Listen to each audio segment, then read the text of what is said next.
और क्या करते थे साजना तुम हमसे दूर रह के।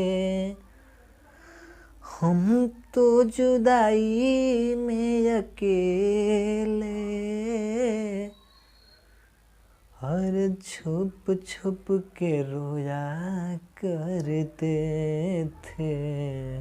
हो हम तो जुदाई में अकेले छुप छुप के रोया करते थे। है दोस्त, मैं हूँ प्रियांशु सर। आज आप सभी के बीच कुछ इम्पोर्टेंट टॉपिक लेकर आए, जो कि पहले हम बोले हैं कि एस.के. झा सर, यानी एस.के. झा सर का साइंस, एस.के. झा सर का साइंस। ठीक, तो उसमें आज हम लोग पढ़ेंगे न्यूटन के गति के नियम। न्यूटन के गति के नियम। देखिए, पहले बताते रहे कि जितने लोग पैड क्लास पढ़ते हैं, मतलब कि यही बुक एस.के. झा सर के, यही बुक पढ़ते हैं पैड क्लास। ठीक, मैं वही बुक एस.के. झा का ही, एस.के. झा सर का ही बुक में फ्री ऑफ कोर्स यूट्यूब पे पढ़ा रहा हूँ। तो आप लोग बहुत अच्छे से एकदम समझिएगा, देखिएगा। ठीक, जो भी कुछ होगा इसमें तो आप लोग जरूर कमेंट में बताइएगा। ओके, तो आइए आज हम लोग पढ़ते हैं इसमें। देखिए, जिसके जिसके पास देखिए किताब होगा वो मार्केट से ले लेगा, क्योंकि ये बहुत ही इम्पोर्टेंट, यानी बहुत ही यूजुअली बुक है। उन्होंने जो बुक बनाया है वो बहुत ही काफ़ी कमाल की बुक है। सच में एकदम बता रहे हैं, एकदम काफ़ी कमाल की है। तो मार्केट में आसानी से उपलब्ध है। देखिए यहाँ पे बुक है, जो कि मार्केट में आसानी से क्या है, उपलब्ध है। तो आप लोग मार्केट से इसको क्या कर सकते हैं, परचेज कर सकते हैं। ठीक, तो आइए हम लोग पढ़ते हैं अपना चैप्टर। पहला हम लोगों का टॉपिक है जड़त्व। पहला टॉपिक क्या है, जड़त्व। पहला टॉपिक क्या है, जड़त्व। बात समझते हैं कि जड़त्व क्या होता है। जड़त्व क्या होता है, देखिए आराम से दम समझेंगे कि जड़त्व क्या होता है, यानी किसे कहते हैं। ठीक, देखिए जड़ का नाम सुने होंगे आप लोग। किसका, जड़ का। किसका नाम, जड़ का नाम।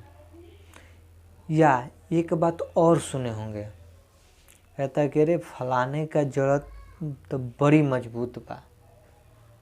फलाने का जड़ का है बड़ी मजबूत बा, मतलब कि जो उनका कार्य है, उनका जो भी कुछ करते हैं, उनकी शक्ति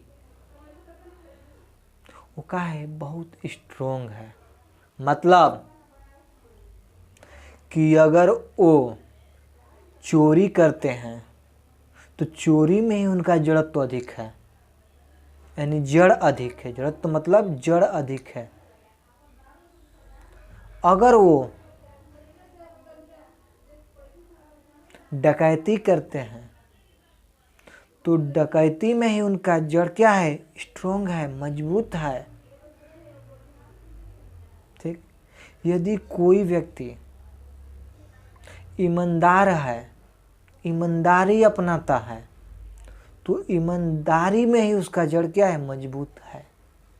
मतलब अगर कोई व्यक्ति ईमानदार है तो उससे आप कहिएगा कि आप ईमानदार छोड़ दीजिए, ईमानदार मत बनिए, ईमानदारी ख़त्म कीजिए, बेईमानी कीजिए, तो क्या वो बेईमानी करेगा? नहीं करेगा बेईमानी। यदि कोई व्यक्ति चोर है, डकैत है, तो कह दो कि अब उसको छोड़ दे, तो क्या उसको छोड़ देगा? नहीं छोड़ेगा, लेकिन इतना आसानी से नहीं छोड़ेगा, इतना आसानी से नहीं छोड़ेगा। मतलब कि जो व्यक्ति जो काम करता है वही करना चाहेगा, जो व्यक्ति जो कार्य करता है वो ही कार्य करना चाहेगा, दूसरा नहीं। ठीक, अब इतने से समझ गए होंगे कि जड़त्व किसे कहते हैं। ठीक, तो जड़त्व कहता है कि यह, यानी कह सकते हैं कि यह किसी पदार्थ का वह गुण है। जड़त्व यह किसी पदार्थ का वह गुण है जिसके कारण वह पदार्थ, जिसके कारण वह पदार्थ अपने अवस्था परिवर्तन का विरोध करता है। जड़त्व क्या करता है? अपने अवस्था परिवर्तन का विरोध करता है। ठीक, यानी वो स्थिर है तो स्थिर ही रहना चाहेगा, यदि गति में है तो गति में ही रहना चाहेगा। ठीक, यानी यही जड़त्व का नियम है। मतलब कि जो वस्तु जिस अवस्था में रहेगी बस वह उसी अवस्था में रहना चाहती है, उसे ही कहते हैं जड़त्व का नियम। ठीक, तो और किताबी भाषा थोड़ा सा समझ लीजिए। किताबी भाषा जो सर का लिखा है वो भी लिखे हैं कि किसी पदार्थ का वह गुण जिसके कारण वह पदार्थ अपने अवस्था का विरोध करता था, अर्थात स्थिर है तो स्थिर रहना चाहता है, यदि गति में है तो गति में ही रहना चाहता है। बस सेम टू सेम ये भी दर्शाएं बात वही। जैसे कि एक ट्रेन है, ठीक, या एक गाड़ी है, या एक व्यक्ति है, यदि वो गति में जा रहा है, अगर मान लीजिए सपोर्टेड हम जल्दी जल्दी दौड़ रहे हैं, खूब रनिंग में है, तो हम रुकना चाहेंगे तो क्या ऑटोमेटिक खड़े हो जाएंगे? नहीं, क्या करेंगे? आगे की तरफ क्या करेंगे? झुक जाएंगे। ठीक, यदि हम खड़े हैं एकदम अस्थाई से, एकदम खड़े हैं अस्थाई से, यदि कोई व्यक्ति आता है हमें क्या करता है? पुश करता है, तो क्या करेंगे? हम कुछ तो अपना विरोध करेंगे, पहले कैसे हो जाएंगे? नहीं, ऐसे कुछ होंगे तब उसके बाद ऐसे होंगे। मतलब एग्जाम्पल देते हैं, जैसे कि गाड़ी है, बस, यदि वो स्टॉप है यानी रुकी हुई है, तो अगर गाड़ी को ऑटोमेटिक चला दिया जाए तो उसमें बैठे यात्री क्या करता है? पीछे की तरफ झुक जाता है। क्या करता है? पीछे की तरफ झुक जाता है, यानी वो स्थिर है व्यक्ति तो स्थिर ही रहना चाहता है। जब व्यक्ति स्थिर है तो स्थिर ही रहना चाहता है, उसके बाद गति में जाता है। तो जड़त्व का नियम यही कहता है कि जो वस्तु जिस अवस्था में रहती है वो उसी अवस्था में क्या करती है? रहना चाहती है। ठीक, आई होप समझ गए होंगे। देखिए एक अगला पॉइंट है कि जड़त्व जो है तो हमेशा द्रव्यमान और त्रिज्या पे निर्भर करता है। जड़त्व किस पे निर्भर करता है? पहला द्रव्यमान, दूसर के त्रिज्या पे निर्भर करता है। किस पे निर्भर करता है? द्रव्यमान और त्रिज्या पे निर्भर करता है। ठीक? अगली बात,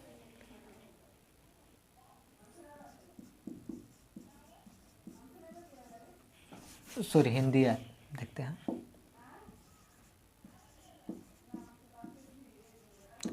जड़त्व के प्रकार। देखिए हम लोग हिंदी इसलिए यूज कर रहे हैं कि जो इंग्लिश वाले हैं, यानी अच्छे घर के होंगे इंग्लिश वाले, तो कहीं से भी पढ़ लेते हैं जाके। लेकिन हम ये वीडियो वैसे बच्चे के यहाँ पहुँचाना चाहते हैं जो गरीब फैमिली से हैं। कहाँ से है? गरीब फैमिली से। तो अपना आराम से समझिएगा। कहता है कि जड़त्व के प्रकार। जड़त्व कितने प्रकार के होते हैं? तो जड़त्व कितने प्रकार के होते हैं? 2 प्रकार के होते हैं। पहला गति का जड़त्व, दूसरा का विराम का जड़त्व। पहला होता है गति का जड़त्व,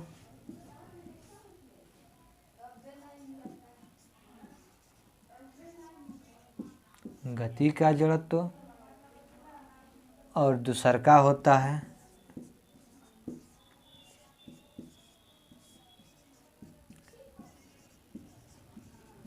विराम का जड़त्व।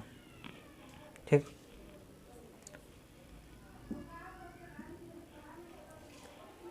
देखिए एक होता है गति का जड़त्व, दूसरा का होता है विराम का जड़त्व। आई होप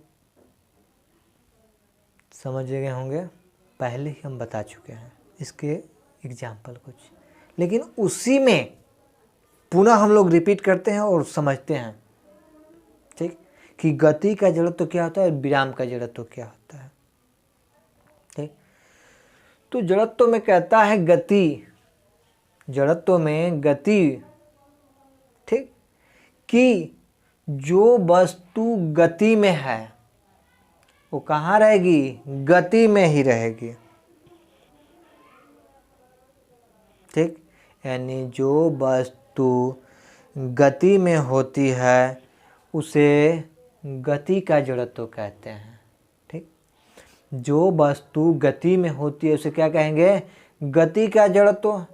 और जो वस्तु विराम में है उसे कहेंगे विराम का जड़त्व। फिर से, जो वस्तु गति में है उसे कहेंगे गति का जड़त्व, और जो वस्तु विराम में है उसे कहेंगे विराम का जड़त्व। ठीक, आएंगे बढ़ते हैं। अब अगला पॉइंट है कि न्यूटन ने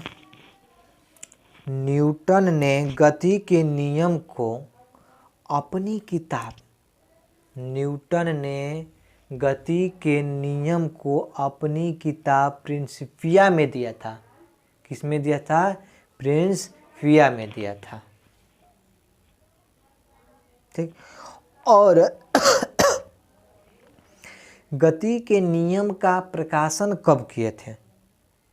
1687 ईस्वी में न्यूटन ने गति के नियम को प्रकाशन कब किया था? तो 1687 में, 1687 में कब किया था? 1687 में किया था।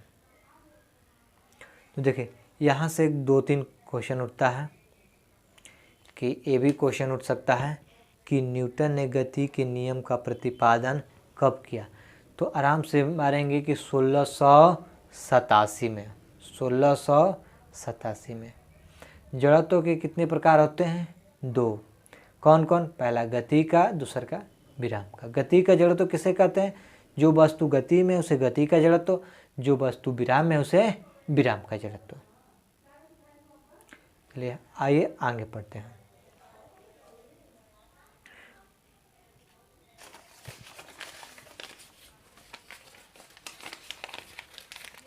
इसको मिटा दे रहे हैं। ठीक,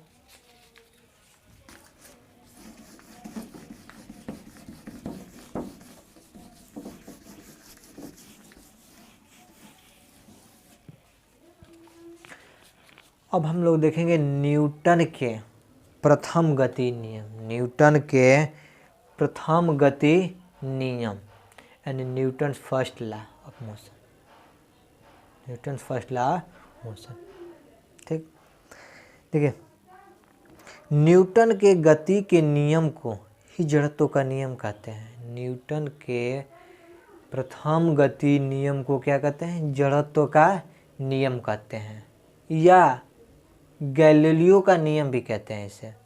न्यूटन के प्रथम गति के नियम को क्या कहते हैं? जड़त्व का नियम कहते हैं, अथवा गैलीलियो का नियम भी कहते हैं। तो पढ़ते हैं कि न्यूटन का फर्स्ट लॉ क्या है।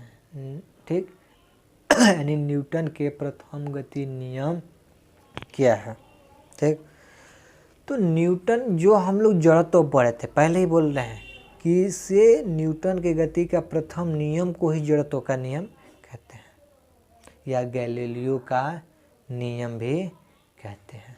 ठीक, तो न्यूटन का प्रथम गति नियम कहता है कि इस नियम के अनुसार, इस किस नियम के अनुसार? न्यूटन के फर्स्ट लॉ के नियम के अनुसार। इस नियम के अनुसार अगर कोई वस्तु स्थिर है तो स्थिर ही रहना चाहेगी, और गति में है तो गति में ही रहना चाहेगी, जब तक कि उस पे कोई बाहरी बाह्य बल कार्य न करे। यानी कोई वस्तु अपनी विरामा अवस्था में जब तक रहती है, जब तक कोई बाहरी असंतुलित बल उस पे कार्य न करे, तब तक से वो अपने क्या करती है? अवस्था में ही रहती है। न्यूटन का यही फर्स्ट लॉ है। एग्जाम्पल कुछ दिए थे, देखिए उदाहरण भी देते हैं। पहला उदाहरण, चलती हुई बस में अचानक ब्रेक लगाने से, चलती हुई बस में अचानक ब्रेक लगाने से यात्री का आगे की ओर झुक जाना। चलती हुई गाड़ी में ब्रेक लगाने से अचानक यात्री का आगे की तरफ झुक जाना। मतलब कि जब गाड़ी मोशन में होती है, गाड़ी मोशन में होती है, ठीक, तो उसमें जो व्यक्ति बैठे रहते हैं वो भी मोशन में हो जाते हैं। जब गाड़ी मोशन में होती है तो उसमें बैठे हुए व्यक्ति वो भी मोशन में हो जाते हैं। तो अगर उसमें अचानक ब्रेक लगा दिया जाए, उसमें अचानक ब्रेक लगा दिया जाए तो व्यक्ति क्या करता है कि आगे की तरफ झुक जाता है। क्या करता है? आगे की तरफ झुक जाता है। मतलब कि अगर गति में है व्यक्ति तो गति में ही रहना चाहेगा, गति में है तो गति में ही रहना चाहेगा, इसलिए वो आगे की तरफ क्या करता है? झुक जाता है। दूसरा का एग्जाम्पल कि रुकी हुई गाड़ी अचानक चलने पर यात्री का पीछे की ओर झुक जाना। रुकी हुई गाड़ी के अचानक चलने पर पीछे की ओर झुक जाना। ठीक, आगे है कि दर्री को छड़ी से पीटने पर धूल कणों का निकलना। जैसे सपोज दैट, देखते हैं, देखिए सपोज दैट मान लेते हैं कि ये क्या है? एक दर्री है, ठीक ना? क्या है? दर्री है, यानी चादर कुछ भी कह सकते हैं। तो अगर इसको हम एक छड़ी की सहायता से या डंडे की सहायता से जब ऐसे क्या करते हैं, इसको जब पीटने हैं तो इसके धूल कण का क्या करना? गिरना। अगर ऐसे करते हैं तो गिरता है? नहीं गिरता है। आखिर क्यों? क्योंकि वह स्थिर है तो स्थिर ही रहना चाहेगा, क्योंकि कण जो है, धूल कण, वो स्थिर है तो स्थिर ही रहना चाहते हैं जब तक से उस पर कोई बाहरी और संतुलित बल हम कार्य नहीं कर रहे। ठीक, तब तक से वो स्थिर ही रहना चाहेंगे। अगला, जैसे एक कांच पे लगे गोली, कांच के मान लो कुछ दरवाजा है, सपोज ऐसे समझते हैं, कांच का कोई दरवाजा है, जब उस पे हम गोली यानी बंदूक की गोली से प्रहार करते हैं तो क्या करता है, उसमें देखेंगे तो जितने आकार का गोली होगा, जितने आकार का गोली होगा वो उतने आकार छिद्र करके पार कर जाए गोली, और शीशा ज्यों का त्यों रहेगा। आखिर क्यों? वही कारण है क्योंकि शीशा स्थिर अवस्था में था। शीशा स्थिर अवस्था में था तो स्थिर ही का विरोध करेगा। और गोली जब चल रही है, ठीक, तो जहाँ पे दगी वहाँ का भाग क्या कर दे, उसको भी अपने साथ मोशन में कर दे। आगे आइए का दो और एग्जाम्पल देखते हैं। आगे कहता है कि एक ग्लास के ऊपर पेपर रखा है, एक ग्लास के ऊपर पेपर रखा है और उसके ऊपर सिक्का रख दिया जाए, तो पेपर को खींचने के बाद सिक्का ग्लास में गिर जाना, सिक्का का ग्लास में गिर जाना। जैसे आइए देखते हैं प्रैक्टिकल कुछ।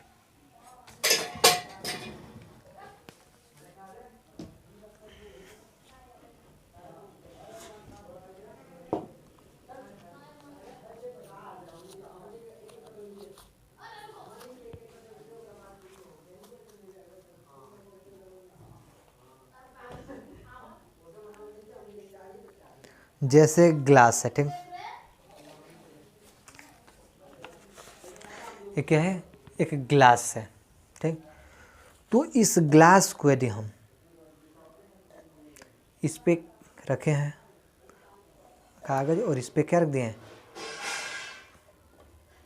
पैसा रख दिया, ठीक, तो कहता है कि यदि हम इस कागज को, ठीक, इस कागज को खींचेंगे तो पैसा कहाँ गिरेगा, ग्लास में ही गिरेगा। क्यों? क्योंकि यदि पैसा स्थिर है तो स्थिर ही रहना चाहेगा। बात समझिएगा, यदि ये पैसा क्या है, स्थिर है तो स्थिर ही रहना चाहेगा, ठीक।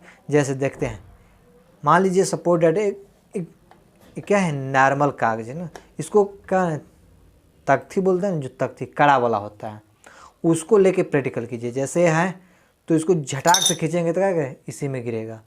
ठीक से देख, जैसे मान लीजिए पैसा है, ठीक,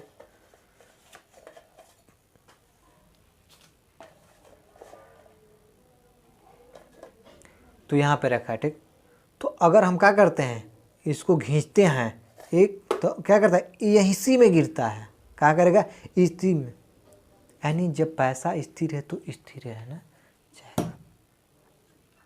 यही है न्यूटन्स का प्रथम गति का नियम, यानी न्यूटन्स फर्स्ट लॉ। ठीक, एक बात इसमें है, प्रश्न उठता है, देखिए कि न्यूटन के प्रथम गति नियम से, न्यूटन के प्रथम गति के नियम से हमें बल की परिभाषा मिलती है। न्यूटन के प्रथम गति के नियम से ही हमें क्या, बल की परिभाषा मिलती है। ये क्वेश्चन बार बार पूछता है, बात याद रखिएगा कि न्यूटन के गति के किस नियम से हमें बल की परिभाषा मिलती है। तो न्यूटन के प्रथम गति नियम से हमें बल की परिभाषा मिलती है। एक क्वेश्चन और उठता है कि न्यूटन के प्रथम गति नियम को, ठीक, कौन सा नियम कहते हैं। उसमें दे देगा गैलीलियो का नियम और 2-3 अलग अलग दे देगा, तो मारेंगे गैलीलियो का नियम। गैलीलियो का नियम नहीं रहेगा तो जड़त्व का नियम, यानी न्यूटन के प्रथम गति नियम को ही जड़त्व का नियम भी कहते हैं, गैलीलियो का नियम भी कहते हैं। आई होप क्लियर ही समझ आ गया होगा। ठीक, तो अगला पार्ट यानी न्यूटन्स का सेकेंड लॉ, न्यूटन का सेकेंड लॉ हम लोग अगले पार्ट में पुनः करेंगे। ठीक, तब तक के लिए